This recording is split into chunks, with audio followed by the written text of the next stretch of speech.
Hello students. तो चलिए आज अपन एक्सरसाइज 1.3 का सॉल्यूशन देखने वाले हैं। आई होप आप मेरे वीडियोस पूरे देख रहे होंगे। अगेन मेरी रिक्वेस्ट है, जो भी आप बेटा वीडियो देख रहे हैं तो क्वेश्चन को सॉल्यूशन करने का आपका पैटर्न क्या फॉलो करना है। आपको बुक से क्वेश्चन को सॉल्व करना है जब भी आप मेरे एक्सरसाइज के वीडियो देखेंगे, है ना। एक तो कॉन्सेप्ट का वीडियो होता है और एक एक्सरसाइज का वीडियो होता है। तो आपको हेल्प कब मिलेगी मेरे वीडियो देखने से? जब आप एक्सरसाइज की वीडियो देखें तो आप ये करें, पहले आप एनसीईआरटी के एक्सरसाइज का सॉल्व करें। सॉल्व करने के बाद जब आपने उसको पूरी सॉल्व कर ली, उसके बाद मेरे वीडियो सॉल्यूशन को देखें और देखें आपने कहां पर मिस्टेक करी है या मेरी जो मेथड है क्या वो ज्यादा बेटर मेथड है, तो उसको आपको फॉलो करें। इस पैटर्न को फॉलो करना है। ऐसा नहीं कि आपने मेरी पूरी की पूरी एक्सरसाइज का वीडियो एक साथ एक ही बार में देख लिया, ये फॉलो मत करो। आप एक एक क्वेश्चन करते जाओ और साथ में वीडियो को देखते जाओ कि आपका सॉल्यूशन उस पैटर्न के अकॉर्डिंग आ रहा है या नहीं आ रहा है। यदि कोई सॉल्यूशन नहीं आता है तो उसको आप डायरेक्ट देख लीजिए, है ना। तो डायरेक्ट पहले वीडियो नहीं देखे, पहले आपको ट्राई करना है एक्सरसाइज को, उसके बाद वीडियो को देखना है, ठीक है। अच्छा लगेगा तो आपको कमेंट करना है, लाइक करना है और शेयर करना है, ठीक है। चलिए स्टार्ट करते हैं। 1.3 का सॉल्यूशन अपन देख रहे हैं। तो 1.3 में पहला क्वेश्चन अपना ये है कि अपने पास एक फंक्शन है 1 to 1 3 4 to 1 to 5 और g अपने को दे रखा है और फंक्शन की डेफिनेशन भी दे दी है कि भाई 1 का 2 है, 3 का 5 है ना। ये g और f आपको सब कुछ पता है, ये फंक्शन क्या होता है। अब अपन को जो निकालना है वो g of f ने निकालना है। तो देखो अभी तक अपन ने जो देखा था वो वेरिएबल फॉर्म में देखा था। इस क्वेश्चन में वेरिएबल फॉर्म में अपना डेटा नहीं है ना, ये नंबर फॉर्म में डेटा है। तो अब g of f कैसे निकालेंगे? तो g of f निकालने के लिए आपको क्या करना होगा, पहले फंक्शन जो है अपना f का डोमेन चेक करना होगा। f का डोमेन क्या है? 1 3 और 4 है। तो हम यहां क्या करेंगे, g of f निकालने के लिए सबसे पहले अपन निकालेंगे g of f of 1। f of 1 क्यों कर रहे हैं? क्योंकि मेरे पास पहले f का डोमेन है 1, फिर 3 है, फिर 4 है। तो मैं बेसिकली इस पैटर्न से कैलकुलेट करने वाला हूं, मतलब f की क्या क्या वैल्यूज में पुट कर सकता हूं। तो मेरे पास ये तीन वैल्यूज आ रही है 1 3 एंड 4। इन वैल्यूज को पुट करूंगा। तो अब ध्यान से देखिए, g of f of 1 3 and 4। तो इसको मैं कैसे लिख सकता हूं? आपने यदि लास्ट क्लास देखी होगी तो इसको मैं लिख सकता हूं g of f of 1, ठीक है ना। इसको कैसे लिख सकते हैं? g of, और इसको कैसे लिख सकते हैं? g of, ये आपने लास्ट वीडियो में देखा होगा। अब f of 1 क्या है हमारे पास? तो f of 1 के लिए अपन को फंक्शन की डेफिनेशन पे जाना होगा। तो f of 1 मुझे दिखता है 2 है, तो मैं f of 1 की जगह 2 करता हूं तो ये बन जाएगा g of 2। f of 3 की वैल्यू मुझे 5 दिखती है और f of 4 की वैल्यू मुझे 1 दिखती है। अब g of 2 आ गया है। g of 2 की वैल्यू अपन यहां से देख लेते हैं, कितना दिखता है? 3 दिखता है। g of 5 कितना दिखता है? 1 दिखता है। और g of 1 कितना दिखता है? 3 दिखता है। तो ये मेरा फाइनल आंसर आ गया। तो g of f of 1 जो है वो 3 है, ये 1 है और ये 3, ये हो गया कंपोजिशन ऑफ फंक्शन जो हमने पहले डिस्कस कर लिया। तो ये आपका फर्स्ट क्वेश्चन था। चलिए आगे बढ़ते हैं, अगले क्वेश्चन पे आते हैं। नेक्स्ट क्वेश्चन हमें दिया है एक g of f और f of x निकालना है। और अब जो हमारे पास क्वेश्चन है वो वेरिएबल की टर्म में आपको दिया हुआ है, ठीक है। तो वेरिएबल की टर्म में अपन ने काफी क्वेश्चन डिस्कस कर लिए हैं। एक ये थोड़ा सा अलग क्वेश्चन है, इसको और अपन थोड़ा सा देख लेते हैं।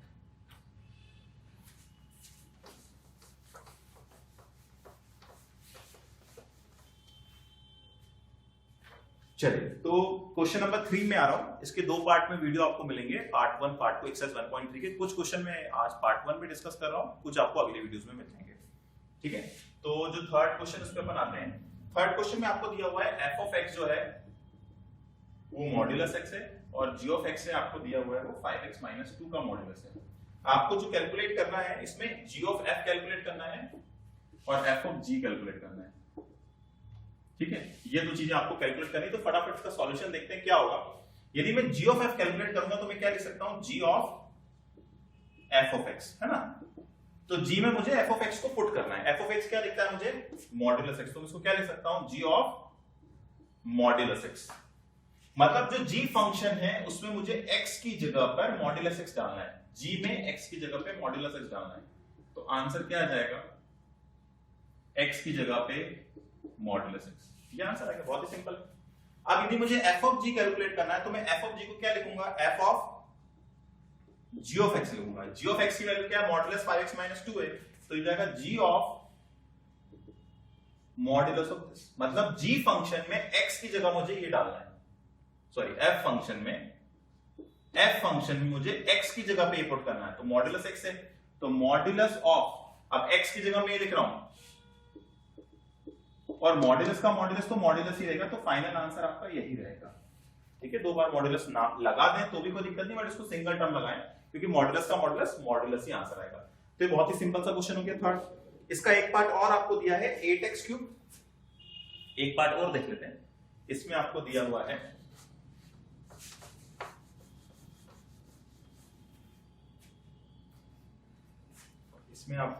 है सेकंड पार्ट में आपको कहता है कि फंक्शन है 8x³ और यहां पे आपको दिया हुआ है क्यूब रूट ऑफ x। ये भी बहुत सिंपल है, इसको फटाफट देखते हैं। तो अपन को g ऑफ f लेट से निकालना है और f ऑफ g निकालना है। तो g ऑफ f में अपन क्या करते हैं, ठीक है, तो g ऑफ f को कैसे निकालेंगे, g of f of x कर लेंगे, मतलब g फंक्शन में x की जगह f ऑफ x करना है। तो f ऑफ x क्या दिखता है 8x3, तो g ऑफ, ठीक है, मतलब मुझे g फंक्शन में x की जगह 8x3 करना है, g फंक्शन में x की जगह 8x3 करना है। तो g फंक्शन में x की जगह 8x3 कर दो, तो इसका फाइनल आंसर क्या आएगा 2, और ये पावर कैंसिल हो जाएंगी, तो ये x आ गया। तो ये मेरा g of f of x आ गया। इसी पैटर्न से आप क्या निकाल सकते हैं, f of g of x, इसको क्या लिख सकते हैं अपन, f of g of x, मतलब x फंक्शन में x की जगह g ऑफ x डालना। g ऑफ x क्या दिखता है क्यूब रूट ऑफ x, तो ये f ऑफ ये हो गया, ठीक है। तो फंक्शन f जो है उसमें मुझे x की जगह पर x की पावर 1/3 करना है, कर देते हैं फटाक से। तो कितना आ गया, होल की पावर 3, ये कट गया तो आंसर कितना आ गया 8x आ गया। बहुत ही सिंपल सा था, ठीक है ना। चलिए आगे बढ़ जाते हैं।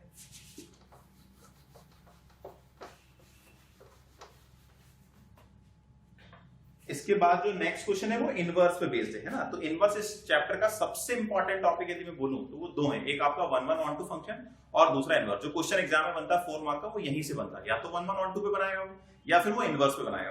तो चलिए ये क्वेश्चन देख लेते हैं अपन। फोर्थ क्वेश्चन कहता है कि आपके पास एक फंक्शन दिया हुआ है f of x and the definition is 4x plus 3 upon 6x minus 4 and x not equals to 2/3। Obviously x की वैल्यू 2/3 नहीं होगी क्योंकि वो डोमेन में नहीं आ रहा है, आपको क्लियर है, अपन इसके क्वेश्चन में डिस्कस कर चुके हैं। अब वो कहता है आपको कि प्रूफ करना है कि f of x is x, ये आपको प्रूफ करना है, ठीक है। और वो उसके बाद पूछता है कि आपको इनवर्स बताना है। तो ये बहुत ही इंटरेस्टिंग क्वेश्चन है, काफी अच्छा क्वेश्चन है, अपन इसको डिस्कस कर रहे हैं। तो इसमें इंटरेस्टिंग बात क्या है अपन थोड़ी देर बाद देखेंगे। पहले अपन f of x निकाल लेते हैं, उसके बाद देखते हैं इसमें इंटरेस्टिंग बात क्या है। इसके बाद अपन को f इनवर्स भी निकालना है। तो चलिए देखते हैं f of x निकालने के लिए क्या करना पड़ेगा, हमको लिखना पड़ेगा f of x। इसका मतलब क्या है कि मुझे जो फंक्शन f है उसमें x की जगह ये डालना है। तो f of x की वैल्यू क्या है 4x plus 3,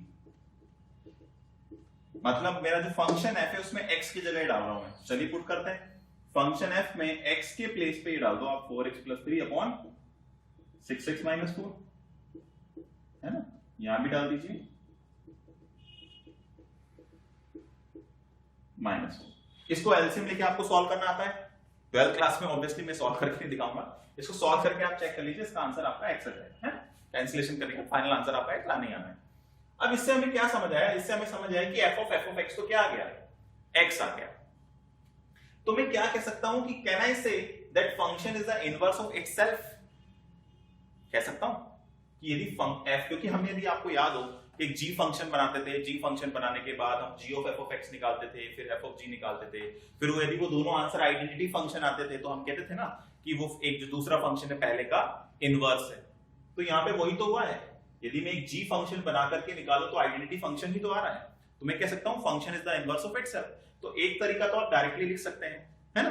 दूसरा तरीका फॉर रिवीजन पर्पस में आपको बता देता हूं कि अपना पैटर्न क्या हुआ करता था।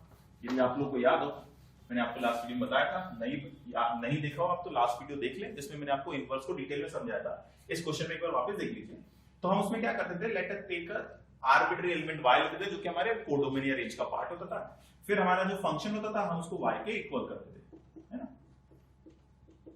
इसके बाद हम क्या करते थे, इसके बाद हम करते थे यहां से सॉल्व करके x की value in terms of y निकालते थे। तो फटाफट निकाल लीजिए, ये हो जाएगा 6xy minus 4y, 4x plus 3 transfer कर लेते हैं तो 6xy,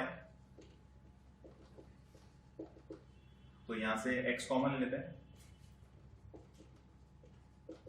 तो यहां से आंसर कितना आ गया, यहां से मेरा x का आंसर कितना आ गया, x का आंसर आ गया 4y plus 3 upon 6y minus 4। तो आप यदि ध्यान से देखें तो x और y केवल एक्सचेंज ही हो रहा है, और हम कहते थे इसके बाद late us define a new function g of y that is, याद आ रहा है ना, इस टाइप से अपन करते थे। फिर अपन क्या कहते थे, फिर अपन निकालते थे g of f and f of g, है ना। और यदि दोनों के आंसर आइडेंटिटी फंक्शन आते थे तो हम कहते थे कि g is the inverse of f। तो यहां पर वही तो हुआ है कि जो फंक्शन का जो मैंने इनवर्स निकालने का ट्राई करा है तो वो इटसेल्फ फंक्शन इटसेल्फ आ गया है। देख लीजिए यहाँ पे x और y केवल एक्सचेंज ही तो है, तो यहाँ पे आप वेरिएबल कुछ भी लिखो, आप y लिखो, a लिखो, चाहे b लिखो, कुछ फर्क थोड़ी ना पड़ता है। तो मैं कह सकता हूं कि अब फंक्शन जो है that is the inverse of itself, ठीक है। मतलब कोडोमेन और रेंज एक्सचेंज करने पर सेम ही आएगा, मतलब कोडोमेन और रेंज जो फंक्शन की है वो सेम होने वाली है। आई थिंक ये कॉन्सेप्ट क्लियर हो गया होगा। चाहे तो आप इसको फर्दर डिटेल में सॉल्व कर लें, g ऑफ f निकाल लें, f ऑफ g निकाल लें, है ना। g ऑफ f और f ऑफ g आप निकाल करके चेक भी कर सकते हैं, दोनों आइडेंटिटी फंक्शन आएंगे। बट इस क्वेश्चन में आप डायरेक्ट भी लिखना चाहे तो डायरेक्ट आंसर भी लिख सकते हैं, because as we have seen that f of x is equals to x, so I can say that function is the inverse of itself। आप ऐसे भी डायरेक्टली इसको कर सकते हैं। तो ये क्वेश्चन इसलिए इंटरेस्टिंग है क्योंकि यहाँ पर आपको क्या मिला है, यहाँ पर आपको दिखा है कि फंक्शन खुद का ही इनवर्स है। ऐसा कब होगा, तो आपको ट्रिक के लिए आपको ये भी याद रख सकते हैं, ऐसा कब होगा जब आप फंक्शन का फंक्शन से ही x निकाल लो, मतलब composition of function with itself यदि आप निकाल लो और आंसर आपका आइडेंटिटी फंक्शन आ जाए तो आप कह सकते हैं function is inverse of itself. तो ये बहुत ही इंटरेस्टिंग क्वेश्चन था जो अपन ने देख लिया। चलिए आगे बढ़ते हैं, नेक्स्ट क्वेश्चन पे आते हैं। देखिए नेक्स्ट फिफ्थ क्वेश्चन है, वो बहुत ही इंटरेस्टिंग क्वेश्चन है। इसमें हम जो फॉलो करेंगे पैटर्न, अब तक जो अपन ने इनवर्स का पैटर्न फॉलो किया था उसमें हमने पैटर्न फॉलो किया था कि हम g ऑफ f और f ऑफ g निकालते थे ना, और उसके बाद देखते थे कि वो दोनों आइडेंटिटी फंक्शन आ जाते थे, तो हम कहते थे कि वो दोनों जो g फंक्शन है वो f का इनवर्स है। ये अपना एनसीईआरटी का पैटर्न है, मैंने आपको बता रखा, आपको इसी को एग्जाम में फॉलो करना है।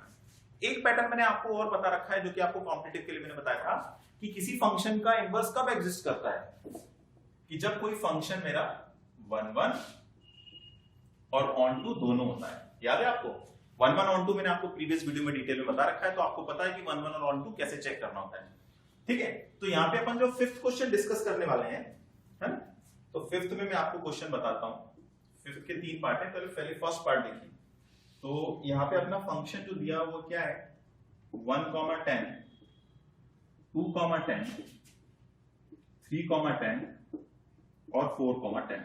तो यहाँ पर अपन इसी पैटर्न को फॉलो करने वाले हैं, क्योंकि यहाँ पे ऑब्जेक्टिव मतलब कह सकते हैं 1 मार्कर क्वेश्चन है ना, इसमें ज्यादा डिटेल में अपन को लिखना नहीं है। यहाँ पे अपन को चेक करना है, क्वेश्चन में बस इतना बोला आपको चेक करना है कि क्या इस फंक्शन का इनवर्स एग्जिस्ट करता है या नहीं करता है। तो चलिए फटाक से चेक करते हैं। ये फंक्शन दे रखा है ना 1 2 10 2 10 एंड ऑल लाइन। सो क्या इस फंक्शन का इनवर्स एग्जिस्ट करता है, कैसे चेक करेंगे? तो मैंने आपको तरीका क्या बताया था, मैंने तरीका बताया था कि फंक्शन भी 1 1 और ऑन टू दोनों होगा तो फंक्शन का इनवर्स एग्जिस्ट करेगा।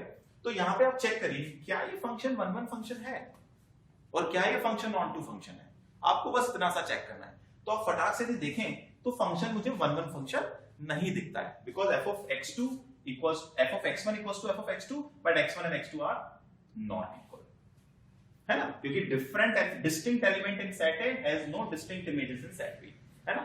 यहाँ पे डिफरेंट वैल्यूज आपने एक ही देखी है सेट A में, बट सेट B में वैल्यू सेम है। तो फंक्शन मेरा 1 1 नहीं है, है ना। जिसको 1 1 फंक्शन नहीं पता है वो प्रीवियस वीडियोस को जाके थोड़ा देखें।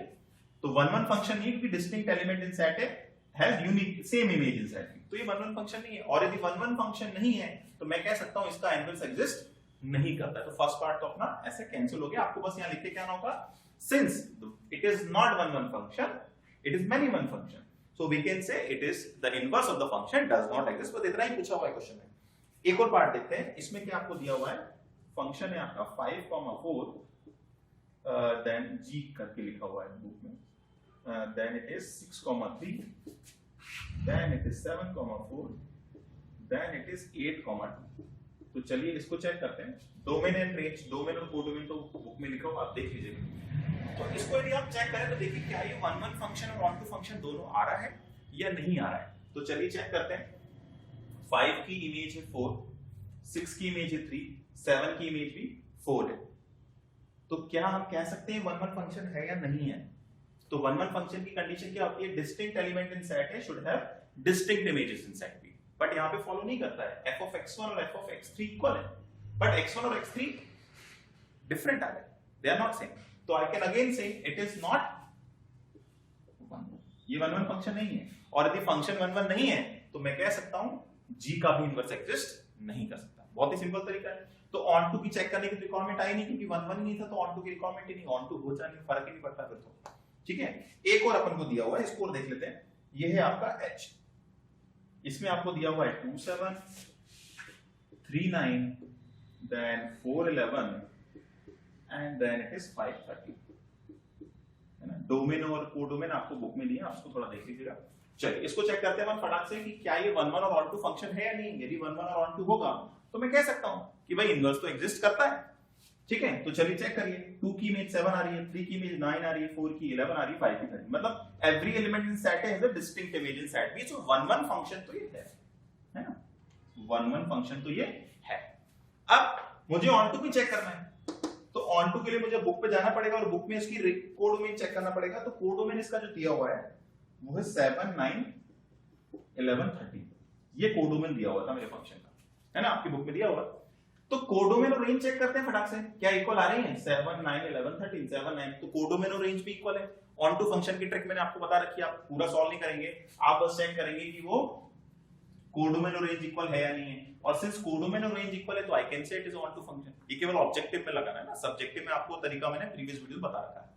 तो ऑन टू फंक्शन ये है क्योंकि कोडोमेन और रेंज इक्वल आ गई, तो I can say this function is has 1 1 also and onto also. तो I can say inverse of the function exist. I think ये भी क्लियर हो गया हो, है ना, कि बहुत ही सिंपल है। 2 मार्क और 1 मार्क में इस टाइप के क्वेश्चन आपको एग्जाम में मिल सकते हैं। ठीक है, अब अपन देख लेते हैं क्वेश्चन नंबर 6 देख लेते हैं। अगला क्वेश्चन जो है उसमें आपको एक फंक्शन दिया हुआ है और आपको उसका इनवर्स निकालना है। चलिए, तो क्वेश्चन 6 क्या देखता है, आपको एक फंक्शन दिया हुआ है f -1 to 1, f is -1 to 1 और कोडोमेन r है, और आपका जो फंक्शन है उसकी डेफिनेशन आपको दे रखी है x अपॉन x प्लस 2, और आपको ये दिया हुआ है कि फंक्शन क्या है 1 1 फंक्शन है। ठीक है, find the inverse of the function, आपको फंक्शन का इनवर्स निकालना है। ठीक है, सच दैट f और जो फंक्शन है, मतलब बेसिकली इस फंक्शन का इनवर्स निकालना है। This is question number 6। ठीक है, तो चलिए इस फंक्शन का इनवर्स निकालने के लिए आपको क्या करना पड़ेगा। सबसे पहले तो आपको चेक करना पड़ेगा, तरीका अपन जाते हैं पैटर्न पे जाते हैं, तो पैटर्न क्या बोलता है, सबसे पहले क्या करते हैं अपन, हम लिखते हैं let there is a element y in the codomain, right, such that y equals to, that's the pattern, right? First we say let there is an arbitrary element y in the codomain such that y equals to x upon x plus 2. ठीक है, and y belongs to r, we can say y belongs to r. Now what we'll do, इसके बाद हम क्या करते हैं, इसके बाद हम बेसिकली यहां से सॉल्व करके x की वैल्यू निकालते हैं। तो निकाल लीजिए फटाक से, यहां से अपन वैल्यू निकालते हैं, तो यहां से x कॉमन आ जाएगा, 1 माइनस y नीचे आ जाएगा। ठीक है, यहां तक क्लियर है। अब इसका इनवर्स निकालने के लिए हम क्या कहेंगे कि फॉर एवरी, इसके बाद हमको क्या करना होता है, आपको पैटर्न याद हो तो हम इसके बाद f ऑफ g और g ऑफ f निकालते हैं। याद है आपको, f ऑफ g और g ऑफ f निकालते हैं। तो चलिए f ऑफ g और g ऑफ f निकालते हैं।